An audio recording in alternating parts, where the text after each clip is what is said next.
There are many strange happenings in the wild country of British Columbia, and none more so than the singular event of coming into contact with a Sasquatch. In the indigenous tongue of a native people, the males are known as the Bukwas, and the females are named Sanakwa. The people who seek them out are known as Sasquatch researchers, and the following reports are from the files of one such man, Canada's preeminent Sasquatch researcher and seeker of the truth, Thomas Steenburg.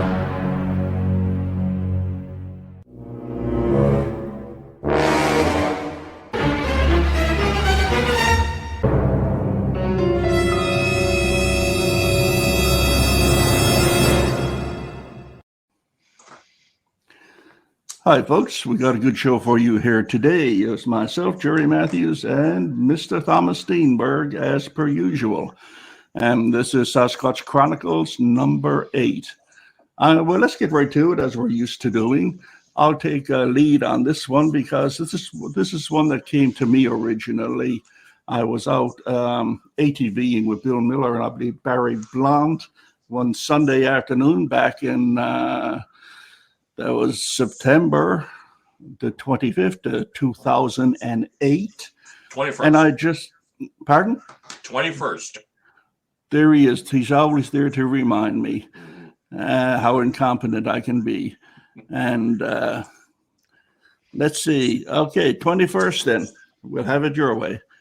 Anyway, I got home and I had some emails waiting for me, one of which was from a Mr. Mark Corton, who lived right here in the same as me. As a matter of fact, I didn't know at the time, but he only lived a few blocks away from me. And he wrote to tell me, under the framing of West Coast Sasquatch, which was our research group at the time, he wanted to get in touch with someone in the group anyway, because he just had a sighting that afternoon.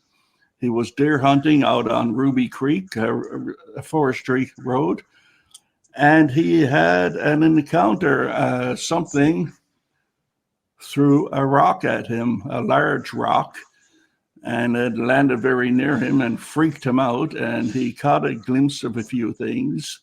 I'll let Thomas fill you in on that as part of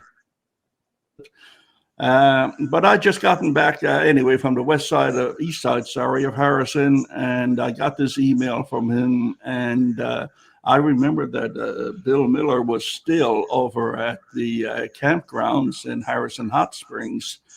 So I gave him a call on his phone, figuring that he could get to see this guy a lot faster than I could. But Bill couldn't get a hold of him at that number. He was probably out of range by that time, going to look for this thing that scared the hell out of him. And so as it turned out, Bill tried him again that night, and they did make contact with each other, and then they made arrangements to meet the next day. I couldn't go the next day. I believe I had to work because that would be a Monday. And so I let Bill take it, and Bill got in touch with our favorite Mr. Steenburg here, and the both of them looked into it, and this is sort of where I dropped out of it, and I'll turn it over and let Thomas fill you in on what he developed. Right. This is British Columbia file 10162, another British Columbia incident 162. The Mark Quarton sighting. Location, Ruby Creek, Forest Service Road, Lower Mainland, British Columbia. Date, Sunday, September 21st, 2008. Mr. Mark Quarton of Chilliwack, BC, contacted Jerry Matthews of West Coast Sasquatch to report seeing a Sasquatch while hunting. It apparently was bear hunting. Jerry passed on the information to Bill Miller, who rushed out to meet him at the location later the following day, so that would be the 22nd. While there, a search was conducted and an attempt was made to recover the rock which was claimed to have been thrown by the creature. The next morning, Bill contacted myself and in company with one other person, which was the lady whose name has got on my head. Unfortunately, do you recall what her name was? Chrissy. Chrissy. That's right. And dog. Yeah, and another search was carried out. One fairly good footprint was found by myself, and another not so clear possible print was found by the third person, Chrissy. Photos and measurements were carried out. Good track length approximately 13 inches, width long with the toes approximately 8 inches wide. At mid-tarsal break, I covered the track with 2 upside down skunk cabbage leaves because at the time they were still full of water. Now, I did manage to get Mr. Corton himself to agree to a full interview, and as it turned out, he only lived just across the railway tracks from you, Jerry. I could almost see your house from his yard. There was just one row of houses in the way. Yeah. So I went and I wrote update September 25th. So this would be 4 days later. On the 25th of September, I went to Mr. Corton's home. And this is after I'd been to the site and we had found the tracks. And I gave him a full interview. I got written down here in the file update September 25th, 2008. I have now contacted Mr. Corton and we'll meet him at his home Friday, December the 26th for a full interview. First question, please state your full name. Answer. First name is Mark, last name is Corton. Question, what is your present mailing address? Answer withheld. Though that doesn't seem to matter because he no longer lives there. Last I heard, Mark Corton was working in the oil patch in Alberta, and that was like, what, 8 years ago now? Yeah. What is your present phone number? Answer withheld, though that doesn't matter either. Question, do you wish to remain confidential? Answer, no, I don't really care. Question, what was your occupation? Answer, gas fitter. Question, do you wear corrective lenses? Answer, no. Question, how old are you? Answer, 30. Question, tell me the story. Tell me what happened. Answer, I was walking down this road. Wow, camera here. Okay. I was walking down this road up along Ruby Creek, this marshy area, moving real slow,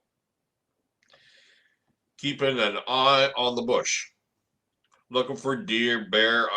Caught a glimpse of something black out of the corner of my eye, moving. No sound at that point, just something moving. So I quickly swung my upper body around towards it, and I saw a rock 12 to 15 feet off the ground. I'm kind of arcing down towards me. Landed in the bog. Seemed like right next to me. I don't know where in that bog it landed, but it seemed like it was right there. So I paused, sort of going through my head, where did this come from? Lots of things went through my head, and nothing made any sense.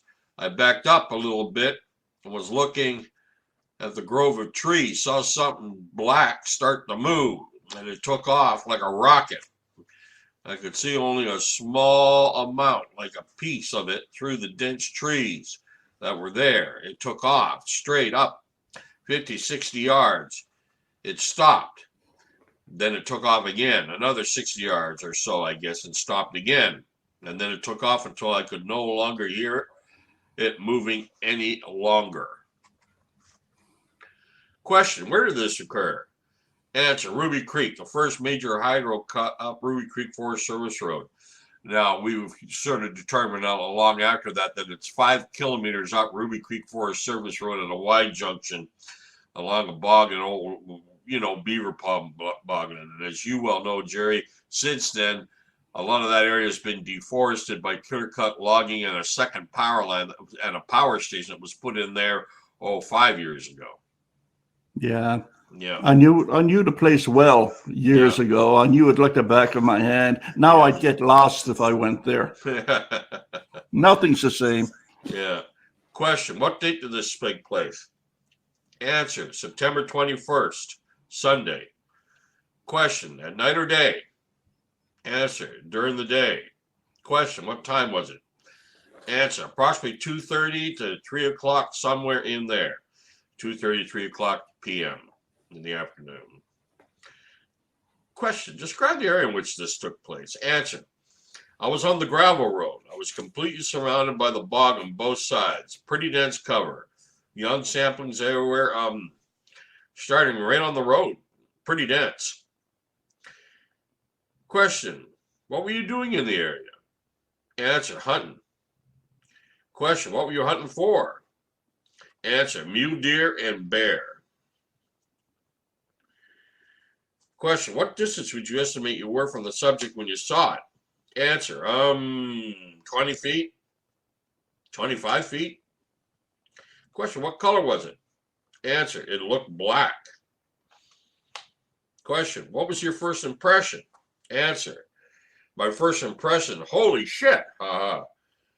Then I started thinking that I had walked under somebody's tree stand and they were whipping a rock at me to get me to take off. I don't know about you, but if I saw a guy well over 6 feet tall and hunting gear carrying a high-power rifle, I don't think I'd throw rocks at him. Question, at first, did you think it was a man? Answer, at first. Well, not. The thing that moved, no. At first, I thought it was a person who threw the rock at me, but then I saw the thing take off into the bush, and there's no way that was a man. Question, how did you react when you first saw it? Answer, I froze.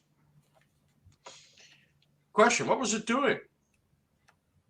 Answer, at which point? What do you mean?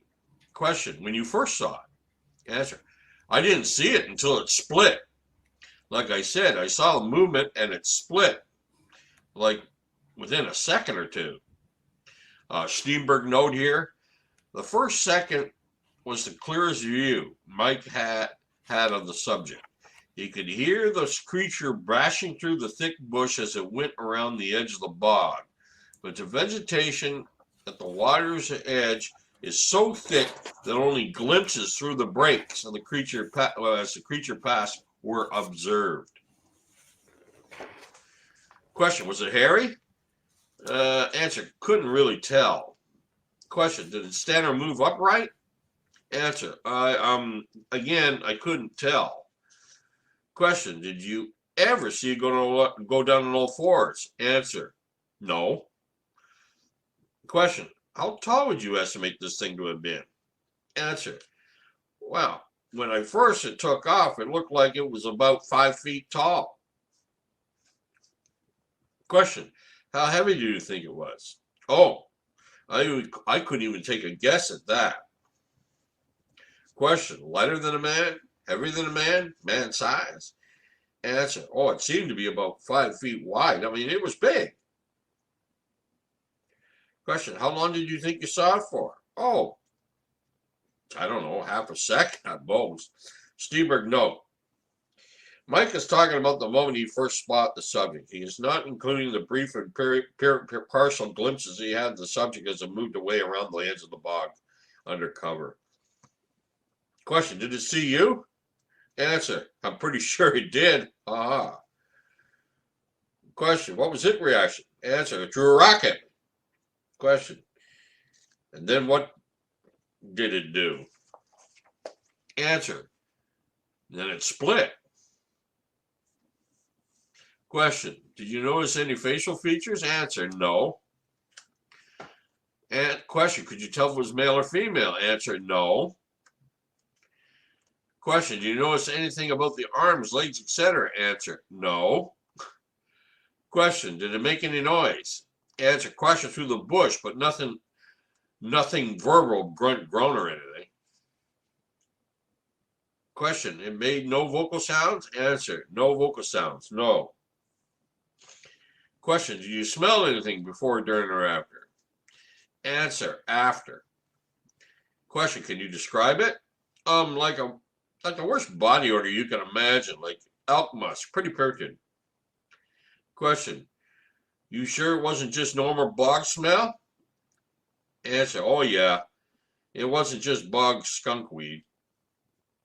Question, did you check for footprints? Answer, no. And I believe that's true. At the time, he didn't. He didn't really make any check for footprints the next day with Bill, and they didn't find any. It was myself that found them when I went with Bill the day later.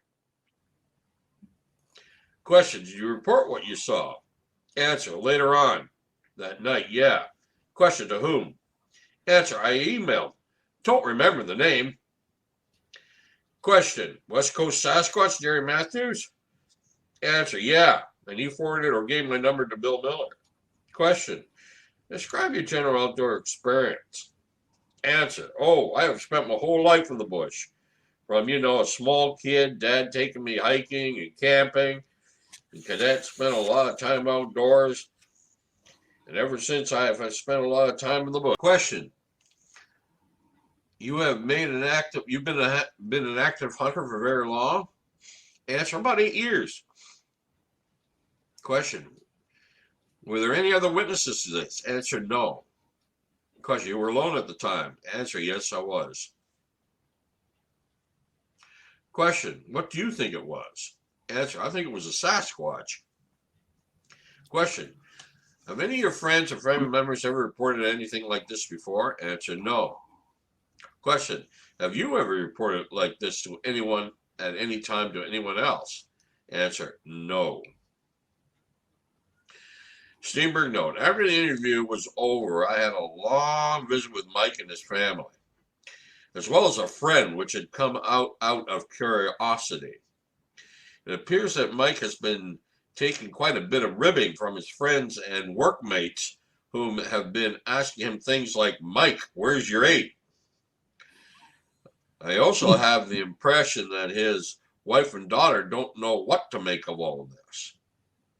Mike tells me his wife keeps suggesting other possibilities other than a Sasquatch, though she seems to be open-minded to the idea. Mike has thought of little else since and expressed a desire to come along another investigation to find out more. As of right now, the investigation into this area will continue. Thomas Steenburg.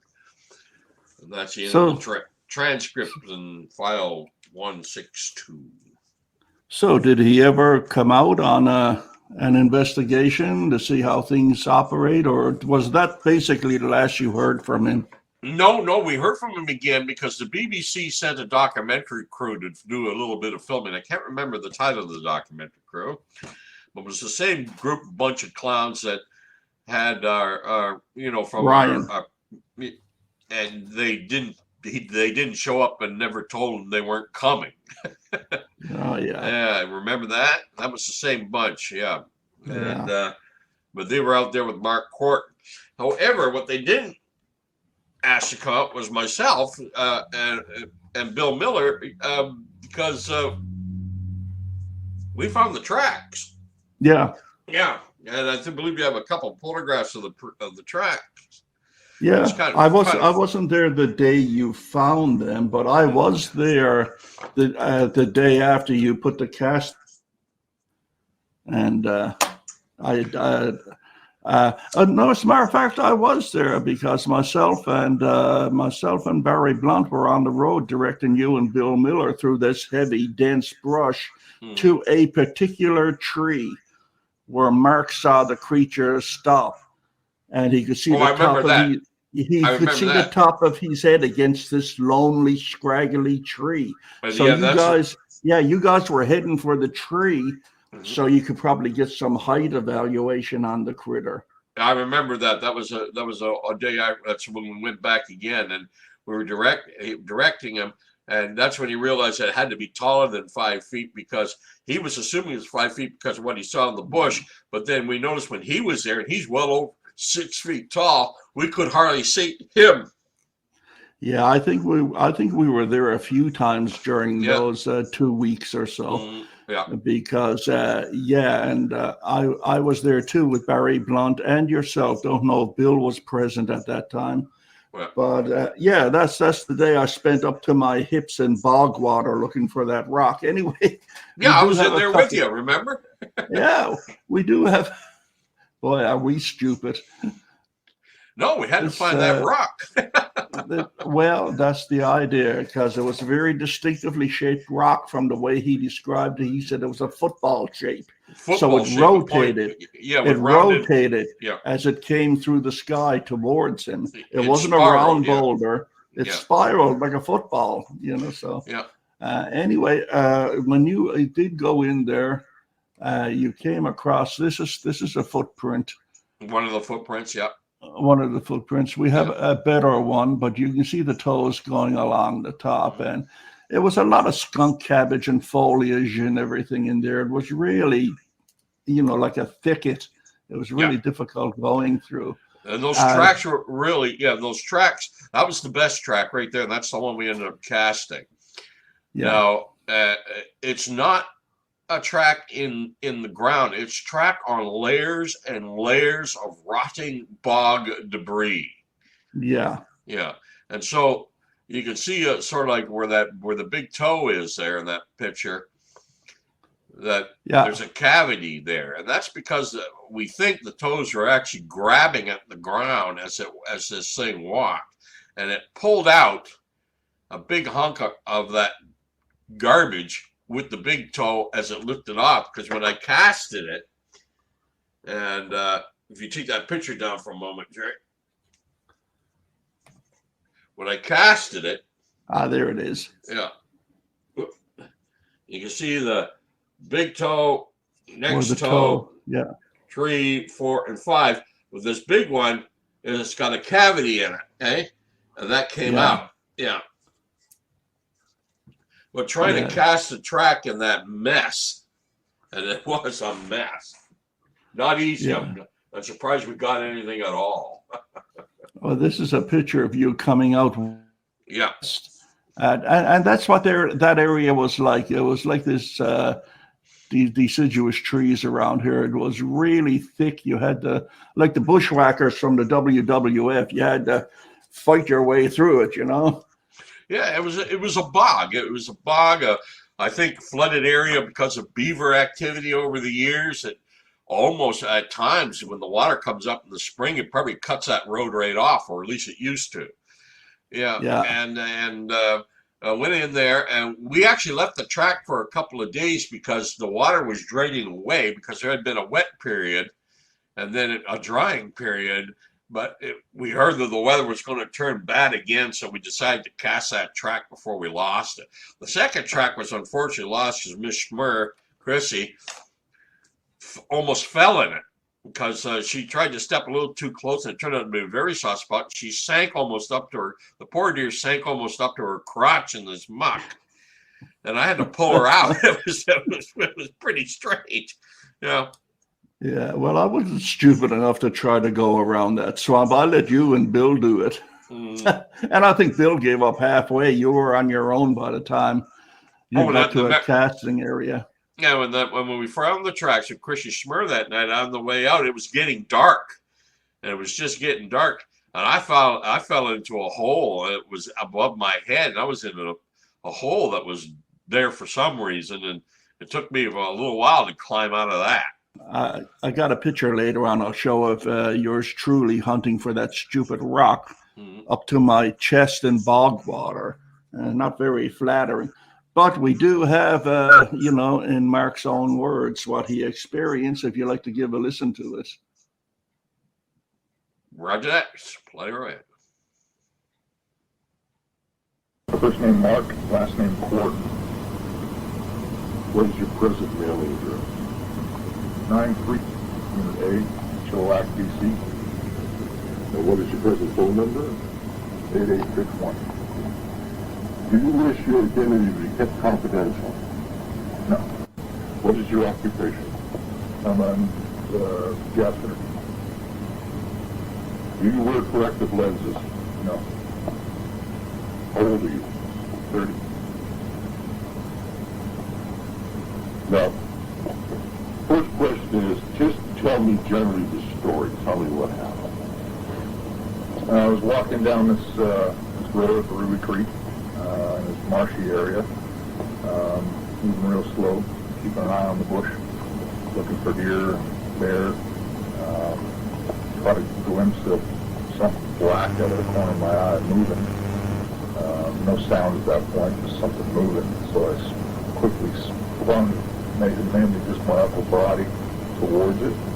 Saw a rock 12 to 15 feet off the ground, kind of arcing down towards me. Ran into the bog. Seemed like we're next to me, but I don't know where in that bog it landed, but it seemed like it was right there. So I paused and started going through the motions in my head, thinking, where could it have come from, and a bunch of things went through my head, but nothing really made any sense. So I backed up a little bit, and I was looking at this grove of trees. I saw something black kind of move, and then it took off like a rocket. I could only see a small amount, I could only see little pieces of it through that dense tree that's there. And it took off, split up 50, 60 yards-ish, stopped, took off again, another 60 yards or so, I guess, stopped again, and then it took off until I couldn't hear it moving anymore. Where did this incident occur? Ruby Creek. Not more specific than that. It's basically up at, the first major hydro cut up the Ruby Creek Forestry Service Road. What date did this take place? September the 20 Sunday. That would be the 21st. Was it the 21st? Yeah. Was it at night or day? It was during the day. What time was it? Approximately 2:30 to 3 o'clock, somewhere in there.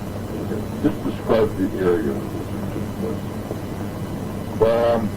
I was on a gravel road where I was completely surrounded by a bog both sides. It's pretty dense cover. The young saplings everywhere. It's basically starting right at the road. It's pretty dense. What were you doing in the area? Hunting. What were you hunting for? Mule deer and bear. What distance would you estimate that you were from this thing that you saw?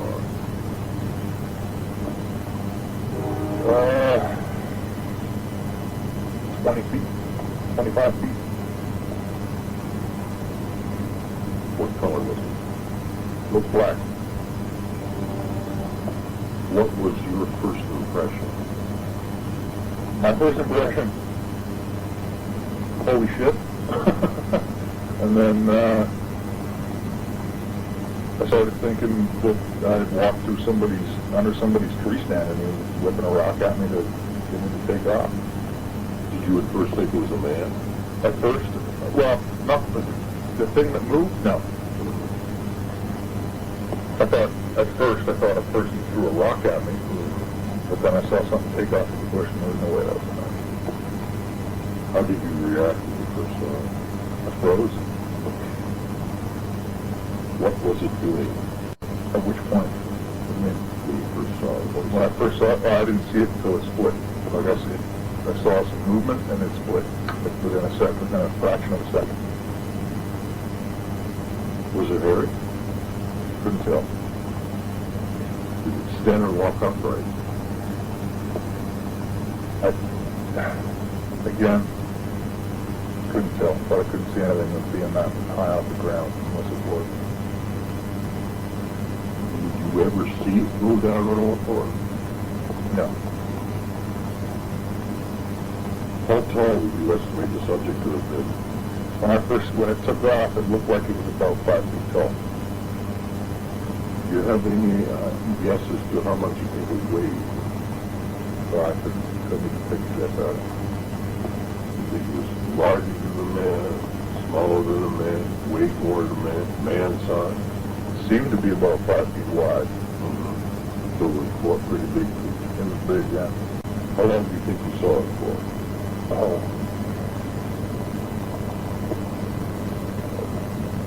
A half a second, at most. Did it see you? I'm pretty sure it did. What was its reaction while we did that? It threw a rock at me. And then what did it do? And then it split. Did you notice any facial features? No. Did you tell if it was male or female? No.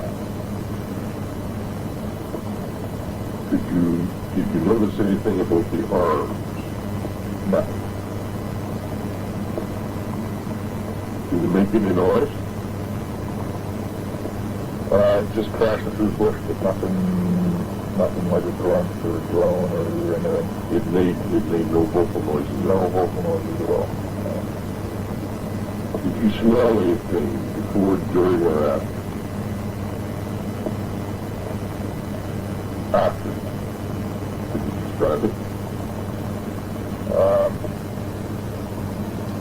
Smelled like the worst body odor you could ever imagine, mixed with like an elk musk. Pretty putrid. And that's repulsive. Was it beyond just normal bog type smells? Oh yeah, it wasn't just bog, it's complete. Did you check the footprints? No. Did you report what you saw? Later on that night, yeah. I emailed, I don't remember the name of the website. What was Jerry? Jerry, and he forwarded me to get my number to Bill Miller. Just describe your general outdoor experience. My general outdoor experience, I spent my whole life in the bush. From small kid, dad taking us hiking and camping and stuff, wherever we happen to be living in England, Switzerland, France, and wherever we were. Got into cadets, spent a lot of time outdoors when I was a teenager, ever since I've been in the bush. You've been an active hunter for how long? About 8 years. Were there any other witnesses to this? No, You were alone at the time. I was. What do you think it was? I think it was a Sasquatch. Has any of your friends or family members have ever reported anything like this before?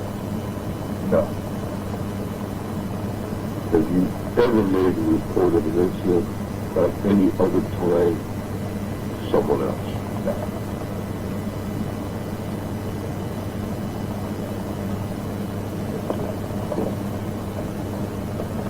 The interview ended right there at that point. Right. Now, just before you flash anything up, else up there, Jerry, I got a picture here for you. Of Go course, ahead. this is a couple of years after the fact, and when we done all our investigations, that picture, that's that film crew, Dangerous Films from the BBC, that showed up the film there. And That's of course, the spot. the small picture there in the corner, that's Dr. Jeff Meldrum talking to the witnesses. I believe that was 2011 that they came there to film. They Of must, course, they here's a make- picture of you and me earlier there. Your old truck and me with my old Suzuki there before I wrecked that up. Yeah, And there's you and me up to our knees in the bog looking for the rock. proof. There's proof. Yeah, I love that. I Yeah. love that. As a matter of fact, hang on there.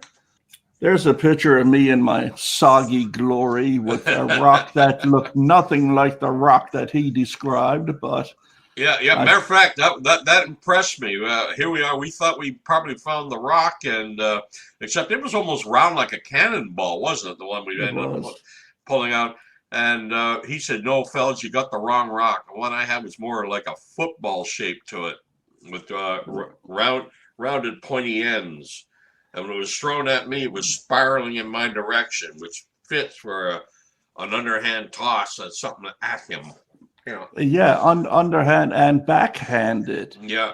Because people say who have seen a Sasquatch pick something up or whatever, they pick it up with their upper hand pointing down.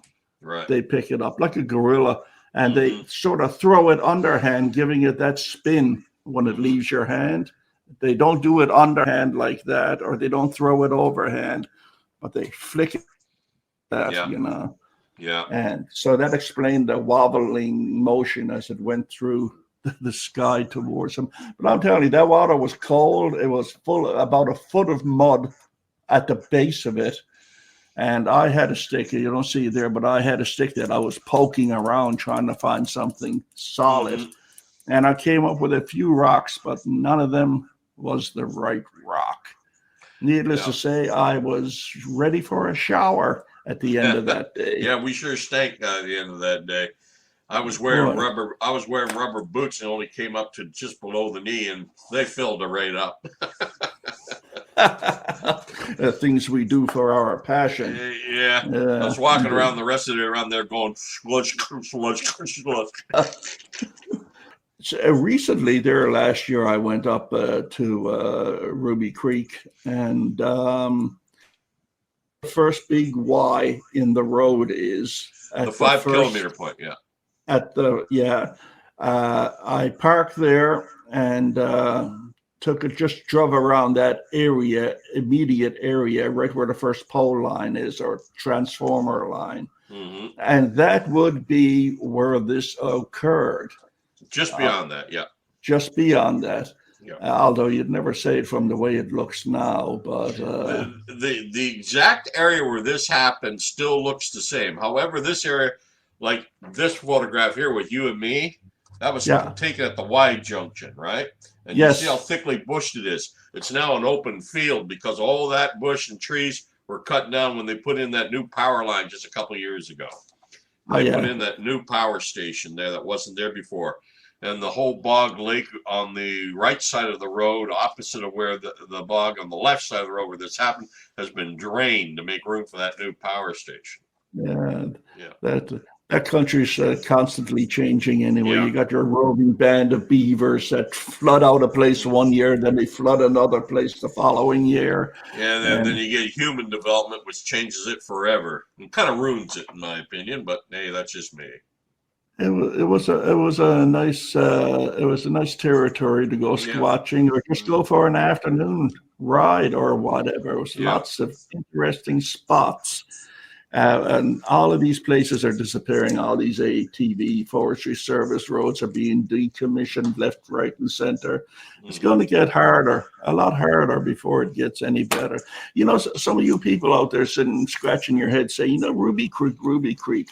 I know that name, but it wasn't this story. No, it wasn't this story. Ruby Creek is famous for another story. And that's Miss Jeannie Chapman and her family were chased out of their house back in 1941 by a marauding Sasquatch who came across the railway tracks and headed towards the house. The kids saw it. She saw it. She threw a towel over the kids or a blanket and ushered them off down to the railway, to the river where her husband was working. And when her husband got back, he found the cabin ransacked. They had saltfish strewn all over the place. I guess the Sasquatch didn't like salmon. And there was busted flour cakes. They cleaned it up. They wouldn't go back there to live for almost a week. And I think shortly after that, they moved out anyway, didn't they? Well, that's one of the classic stories, one of the Sasquatch classics, the Chapman incident of 1941. It's actually a couple of kilometers east of Ruby Creek, right along the road there. And then, of course, that's John Green's 1957 picture of the old house before it eventually collapsed. what actually happened, the Chapmans continued to live there for another week, but something kept coming back, making the dogs go crazy. And after that, they left. But other relatives continued to live in the house. What really caused the house to be abandoned was the last big flood of the Fraser River in 1948, when that whole property that you see in that photograph there was about 5 feet underwater. Wow. Now, that's the house that exists there today. I won't mention the people's names because they would keep their privacy, but he's a friend of mine, and he lets me bring people there to look at it.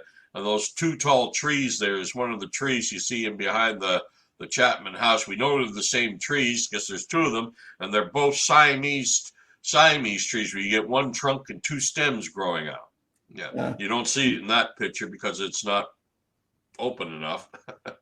Yeah, it's you see the edge side of one of the trees there. Yeah. It grows.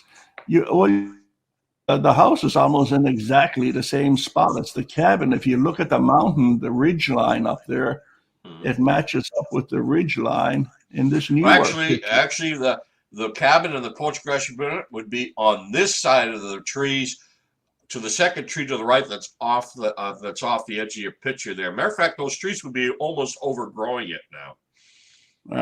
Yeah. It's an interesting area. And of course, back then in 41, the Lougheed Highway did not exist. It was only the rail yard, and the old dirt road only came down as far as Ruby Creek itself, where it stopped. Yeah. And you had to hike in on side roads and trails. Yeah. That in Chronicles number 7, Ryan's story.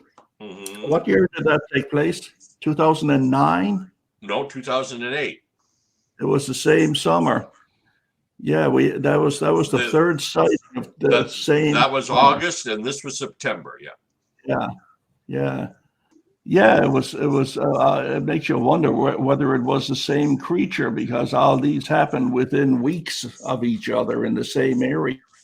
Well, no, the other two are on the side of Mount Archibald, which is across the river, across the highway, and the the crow flies pretty straight line from one to the other. Yeah, and that's back down towards opposite of where Harrison Hot Springs is. And then, like we discussed before, I mean, there's a year of plenty, and then there's 7 years of nothing. Nothing. Not even a jaywalking crow. Nothing at all. But we were there. Myself, Bill Reed, Jason, and Brad Trent were out there about a week or so ago, and you can still get to this area where this happened quite easily. But a little further on, where the road used to go up almost to the boundaries of Sasquatch Provincial Park, and to it you can't even get there anymore because one of those big slides from last November just ripped the culvert right out and dug a whole new mini Grand Canyon. I know what you're talking about. That was Mahone Creek. Creek was the connector between Ruby and it was a transverse, I forget what they called it, into Sasquatch Provincial Park. But yes, you could go from Sasquatch Provincial all the way to East Harrison on the same road. They are interconnected with each other. Correct. And that was rather late too, because Bill and I first went up there in 2006. The area that's washed out now was washed out then, but it had been repaired a little bit. But they didn't go beyond where the old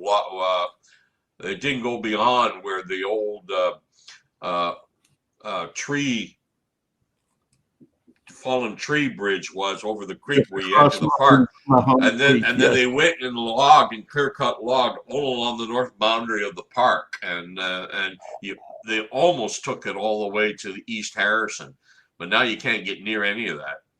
Really, what a waste! Yeah, what a waste! Such a lovely area, and relatively close by too.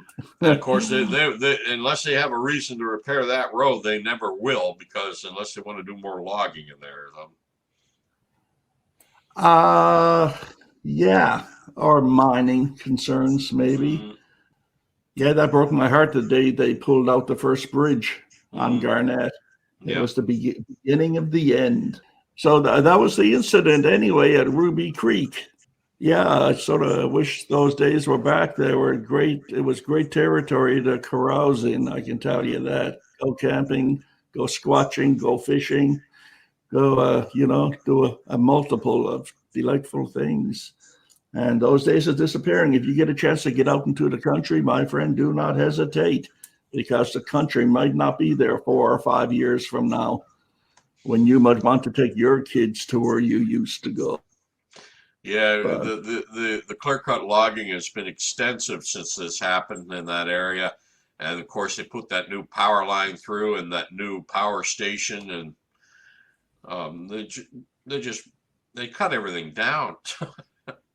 it's Incredible. ugly looking. It's pretty ugly looking. Yeah, yeah. Strangest thing I ever saw in my life was at Ruby Creek, and it wasn't a Sasquatch. It was a tree break. No, not tree twist, not nest or nothing like that.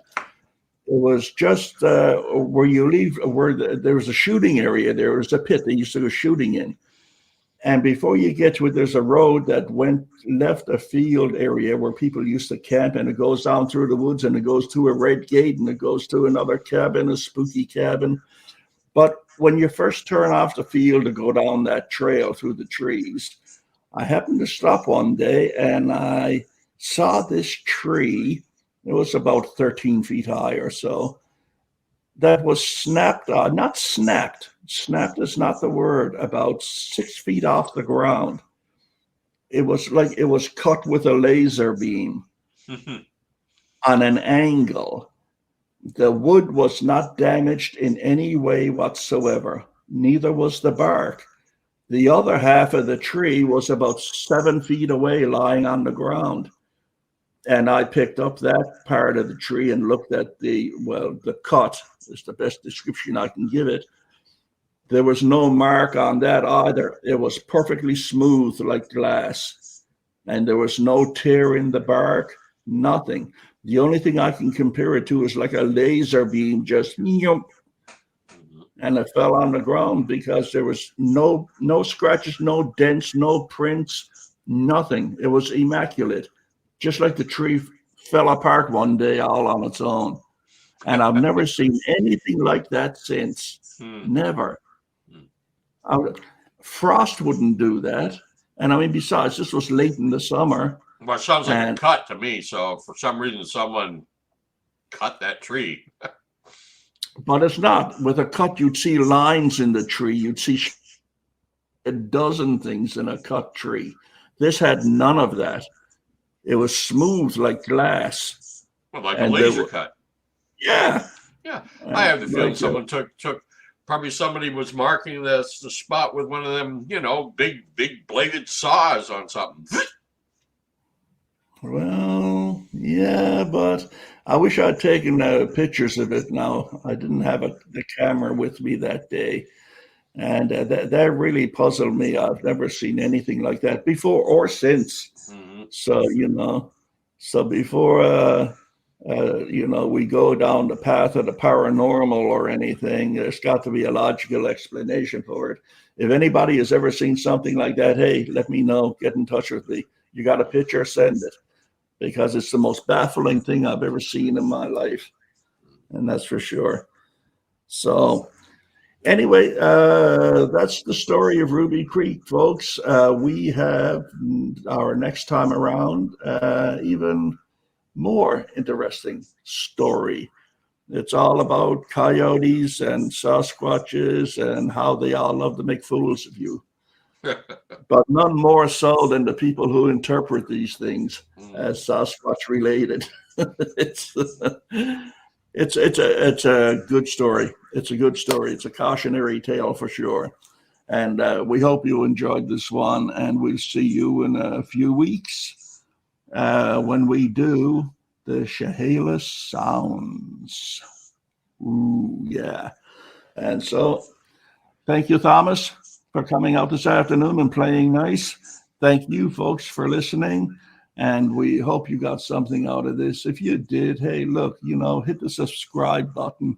let us know what we're doing is okay and that you enjoy it. And that's it for now, folks. Thank you very much from the both of us. And Leon, get well soon, man. That chair is still sitting there empty. And it's not going to be filled until you come back, Leon. That's right. So get your butt in gear. Yeah, we're getting tired of waiting here. And you'll not hurry up. Thomas is going to eat your sandwich.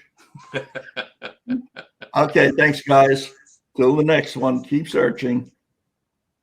Okay, dear listener, that about wraps it up for now. My name is Jerry Matthews. You can reach me at yellowcoyote@talus.net.